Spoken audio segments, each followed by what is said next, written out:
Hi guys, so I haven't vlogged over the last couple of weeks. Ella's been teething and it's been a bit tricky. Bless her heart, she's quite struggled through it. She's got 1.5 tooth, which is so cute. But obviously Ella's my priority. I'm talking quite quietly because she's actually sleeping. You may have realised that a lot of my videos are just me. I will share her here and there, but generally I record when she's asleep. The older boys can tell me if they want to be on camera or they don't want to be on camera. Ella can't, so I'll share as much as I feel comfortable with. And then as she gets older, it'll be up to her whether or not she's on camera. I do want to have some snippets of her and me together because it'd be great for memories to look back on, but then also I don't need to put that on YouTube. I can keep that, you know, because there's things that I've got loads of photos and loads of videos that I don't share, or maybe I'll put on my personal Facebook. But yeah, I don't share everything. So just because you see me for 20-30 minutes in a week, there's a lot of hours in a week, and most of them are spent with me and Ella. And yeah, the rest of it is when she's asleep, I get to have my time and do a bit of gardening, do a bit of cleaning. I'd rather be gardening, things like that. Maybe do my hair, maybe do my nails. I'll pick things that I want to do when I know she's going to have a good chunk of sleep, and then I'll record. But obviously where she's been teething, I haven't had much time because she's been a bit tricky, bless her. She's been struggling through it, like I said. So yeah, Pixie's also sleeping, so you probably can hear her snoring. The other thing I did want to talk about actually is my hair. I'm going through a transition phase, so bear with me. If you start seeing my hair looking like it's struggling, it's because it is. I'm trying to do the curly girl method. I did try a couple of years ago and I didn't get on with it. And it's not until I've tried again that I remember why I didn't get on with it. My hair responds really well to sulfates and silicons. My scalp needs a good sulfate, otherwise I get dandruff. The ends need a good silicone, otherwise they look like a Brillo pad. But there's a transition phase and I need to go through it. That's what I keep telling myself. But oh my gosh. And if you're thinking, with all that bleach, Helen, no wonder it's damaged, it's actually not. I mean, it's a little damaged, but because I have access to professional products, because I am a hairdresser, I always use bond building products when I bleach or lighten or colour my hair in any way. I do them sporadically, even in between colours. So I haven't used the proper Olaplex one because my wholesaler has only just started carrying that brand, but I've used Colorplex, I've used Keraplex, and I've used Fiberplex. That's the one I have at the moment. Once I'm out of that, I will get the Olaplex one. I did pick up the Olaplex number 3 last time I washed my hair. I did use it. I was expecting miracles, but it's the exact same. I actually went through my Facebook to find some photos to share with you. In one of me and Danny, I wanted to include that one because me and Danny look so much younger. The top part of my hair is coloured, but the bottom is natural, and I just want you to see my natural texture and what my hair actually looks like. It is just like this, very, very coarse.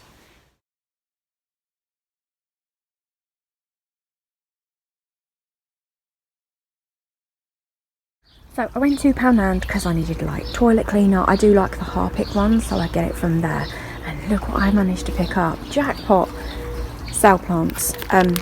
There were a ton there, but most of them were looking really, really rough. So I picked out some that still have a lot of green left in them.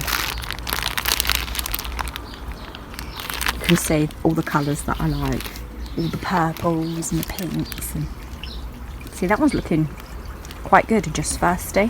It's just really, really droopy. I have quite a few hookeras, but I do like them. Look at that bird. They're queuing to have a bath. There's one up there as well. In the pond. And because I'm here, they're telling me off. How funny. You ready for your morning bath? Don't let me stop you. There's the other one. The one that told me off. Gone. Yeah, love red foliage plants. And then I got some Aston B. I do have a pink one of these, but then I saw these white ones and thought these would be really, really pretty. And these, apparently, I've never grown them before, this will be the first year, these love a shadier spot, and it's really early in the morning now, you know, to drop the kids off and then we're straight to Poundland. So this area is, apart from the pond area, which gets sun a bit later, this has got the sun, but by about midday all this is in complete shade because of the fence. Look at this bleeding heart, it's huge, absolutely massive. It's got to be, what, 5 foot? 5 foot. And I took a cut in and put it in that border over there. I'm quite worried it's going to get this big because it's going to outgrow that. But it really likes it here. It's been here a fair few years as well, it's probably why. And my lavenders are doing really well. I have these chimney box that came off our roof, and I put lavender in them. I cut them into like a ball shape when the flowers died back, and every year they flush right out. And I just love when you walk through into this area, you just come through, it just smells absolutely beautiful walking past it.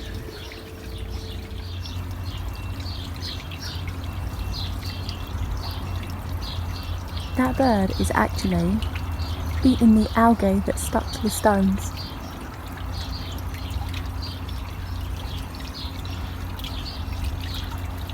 What a helping hand.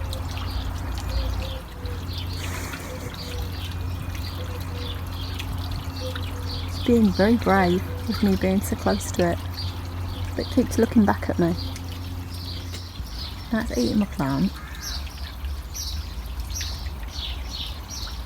And I thought slugs were the problem. Clearly not.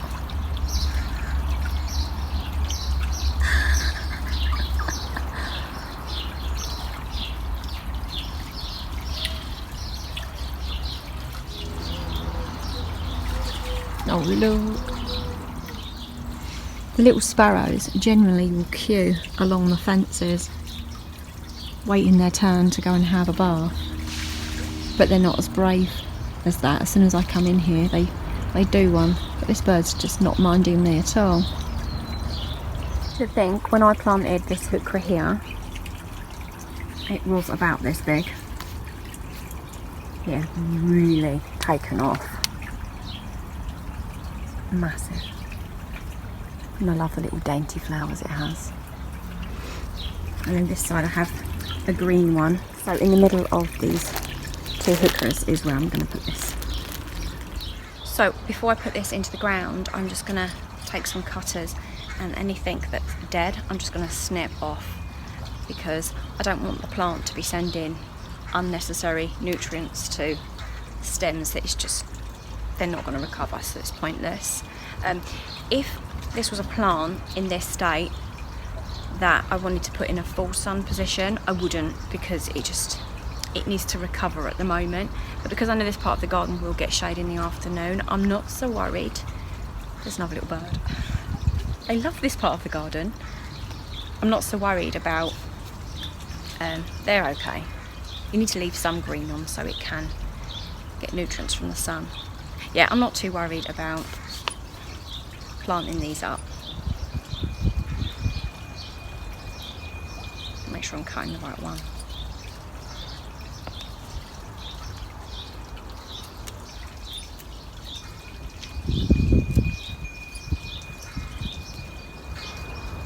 That might as well go. And that one. And that one. There we go. Just gonna put this in.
Oh, how the weather has turned. We had a massive thunderstorm and the weather just hasn't been picked up since. My lavenders have grown so much at this point that I'm going to get wet walking through them. Look. It does smell amazing walking through here, but when it's wet it's a bit icky. Oh. So I'm just coming to feed my fish. My friend Nick has got rid of her pond, so has given me her fish too. So I have a massive koi in my pond now. Yeah, I do need to clean the filter out. I say Danny needs to clean the filter out, but because he's so big, he's knocking all the bottom of the pond up, which is churning it all up, which is good because then all the sort of crap at the bottom of the pond is going through the filter. But my diddy little fish weren't doing that. I wonder if I can get a good clip of him. There he is there. He's huge. See if I can entice him up with some food.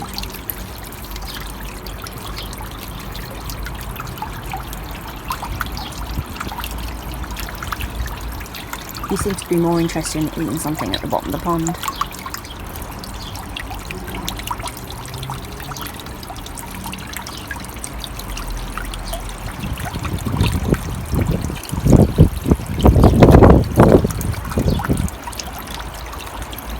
My little black one, look, my little baby. He looks tiny compared to that big thing. And Ollie wants to call him Ares, the god of war. I think it's its colour, because he looks a bit scary. But you can see who's head of the pond now. There's a little peek of Ella sleeping away. She's so precious. So not much gardening can be done while it's raining outside. So while Ella's going to be sleeping, I'm just going to have a chat with you and then I'm going to get on. I need to get all the piles of things that I have upstairs and bring them downstairs ready to go to the charity shop. I was saving all Ella's old things to give to one of the regulars that does yellow labelling because she's pregnant. I said, if you're having a girl, you can have all my stuff because she already has a little boy. But she never got back to me, so I'm assuming she's having a little boy. And honestly, I can't hold on to it any longer because it's just, you know, Ella's in 9 to 12 month stuff already. So you imagine all the stuff that I've got. She's outgrown so much. I have like a bumbo chair that she's never fitted in because bless her chubby little legs just won't fit in it, and that was Ollie's. And then I have her first pram that's actually in the attic, so I do need Danny and the boys to help me get stuff down from the attic because the bigger things, rather than having them upstairs in the way, I've just been like, put it in the attic for now, put it in the attic for now. So her first pram was a forward facing one, which I absolutely loved when they're like newborns. But I mean, there's pros and cons to everything. I soon switched up to the McLaren, which is like rear facing, because it's really nice, like I said, having her facing me, but also they're so big and so bulky that getting them in and out of the car's a nightmare. Getting around little shops is a nightmare. I remember went to like the woods, is like so hard, no suspension, it's so hard to like, I was just like, no. Plus, I mean, I only used it a handful of times. It was Ollie's, so it's no waste. But at least if I take it down to the charity shop, it means someone else can get good use of it. I'm not going to need it anymore. So I'm looking forward to like clearing some, you know, some of that stuff out of the house and getting away with it. So that's going to be my task for today. I'm just going to dump it in the spare room downstairs. That room never gets used. It's more of a dumping ground, to be honest.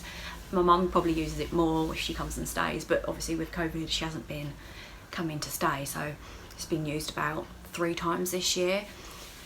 So I'm thinking, what we're thinking is to turn that into Cameron's room, and then switching the rooms around as she's going to need her own room soon. But yeah, I don't know. Cameron and Liam have said, oh, we don't mind sharing a room. No one wants to share with Ollie, bless Ollie. But the thing is with Ollie, Ollie's like a little wrecking ball. His room's always a state because he actually plays. The older two forget. When they were that age, they were the exact same. all kids rooms have got toys everywhere and stuff like that. But the thing is, because of Cameron and Liam being so much older, they don't play anymore, do they? It's just more technology stuff. They play their guitar but they don't draw in technology. They don't play, so they've not got nothing on their floors. So they've said, oh, we don't mind sharing, because the boys' beds are bunk beds, so they will all go together. And then, you know, but I don't know, it's still up in the air on what we're going to do and how we're going to situate the rooms. But I'm very blessed to have like enough room that I've got options, do you know what I mean? When I think that there was me, Danny, Cameron and Liam living in a 1-bedroom flat in Tottenham and we had 0 options, and now it's like I've got so much space, more space than I need really. So me and Ella have started to go to mum and baby group. I've only been once. It's only been going on for the last 3 weeks, I think. But every time I was ringing to try and book, because with COVID they're only allowing so many people, it's been fully booked. And then the 1 week that I do get to go, only half the people that booked turned up, which I think is really rotten. And I said to the woman, like, oh, you know, I've tried to come before, but it was booked. And she went, we always have this. We can only book 6 people, and then hardly anyone ever turns up. And it's so sad to tell people we're fully booked and you can't come. How rotten. Don't you think they should say to them on the phone, if you can't come, please let us know? Because by you saying you're going to come and you don't, it's stopping someone else from coming. So I went this week, and then I managed to, you have to ring like the following week. You can't just say, oh, I'll come next week, because they don't want people doing that. They want everyone to have a chance to go. So I rung up and said, oh, can I have a slot for next week? And they said, yeah, so I'll be going there next week as well. I would like to take her every week, but again, it just depends on the availability. But she really, really enjoyed seeing other babies. She's never seen another baby. It was so sweet. There was this little boy there, and he was about 10 months old. And it's so funny because this little boy was like crawling and all over the shop, and she was just watching him. And then when we left and we were saying bye, because we've been doing like bye when we go to bed, like bye, she started waving bye to him. It was so precious. It was really good also, because I did have a lot of anxiety about going, you know, meeting new people and a new place, but they were so nice, and it was actually so beneficial to get out and speak to other mums face to face about what it's like to have a baby during COVID and how different it is and the struggles and stuff. So if any of you mums are out there, maybe consider if your area is having, I know not all areas are having them, because like I said, my area's just had them, but if your area is running mother and baby groups, maybe consider going, because it really, really helped me going this week. It's good for the babies as well. You've got to push through your own struggles for the little ones, right? That's what I keep telling myself. She's starting to stir now. It's my big mouth. Another update, which I don't think I told you, because I've not been vlogging, have I? I had my COVID jab. Oh my gosh. If you're on my Instagram, I already put a post up there, but if you're not, I had such a funny turn having my COVID jab. I felt like I was drunk. I was like, I couldn't even walk straight. My hands went all fuzzy, like all tingly. My brain felt foggy. I couldn't even walk. I was like, I had to have like something sweet, and I felt quite rough for a couple of days, but I'm fine now. I've got my next one in August, so Danny's going to come with me, because obviously it's not something I don't know if I'm going to have another reaction on the next one, because some people have said if you have a reaction on the first one you won't with your second, and then other people have said, oh no, my second jab was worse than my first. So I just don't know, but I will definitely update you. And they've now opened it up, haven't they, to 18s, so Cameron needs to book his. We spoke about that, he wants to have his as well, so that's good. Danny's had both his, my mum's had both hers. So with all this, although they've pushed back when we're opening back up again, hopefully it's the last time it's getting pushed back and things can sort of go back to some sort of normality, because it's been a lot, right? So anyway, I hope you are all safe and well. While she's still having her sleep, I'm going to get on, crack on, and start bringing everything down from upstairs, because I've been keeping downstairs really, really nice and tidy. Upstairs, oh my gosh, there's just piles everywhere. I've got her Moses basket upstairs, I've got her next to me crib thing upstairs, just stuff everywhere. And you know, every time you go upstairs I'm like, oh, it's so frustrating. I'm gonna get it all down, stick it all in that room, and then yeah, when Danny's next off, go down to the charity shop and just, there you go, off my hands. Anyway, I hope you guys enjoyed this video, and I'll see you in the next one. Take care, bye.